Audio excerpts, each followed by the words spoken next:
How many of us in relationships of sex or love haven't wanted, longed for some measure of submission? I think the language of love is filled with words that sort of hint at that.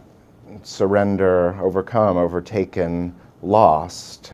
There are plenty of paid dominatrixes, as you can imagine, around New York City, but she is the real thing. She is getting pleasure through harm. She's also an evangelical. She would like to draw the unconverted into her world, and her world can definitely be disturbing. Once she sort of seared a man on a spit. She has just invited me to attend a ceremony where one of her slaves this weekend will be branded.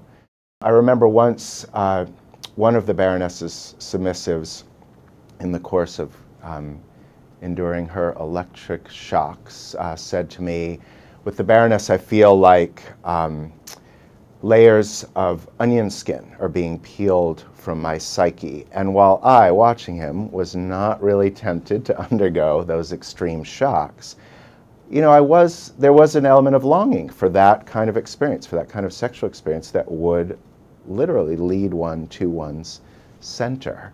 But I'm aware that I'm talking a lot about men among her submissives, and there are plenty of women who long to, who do submit to her, and her story kind of opens up into all kinds of questions too about female desire, about what researchers are finding out about the differences between men and women in terms of desire, and two, into perhaps some not very politically correct answers to that old question that Freud posed and failed to answer, which is, what do women want?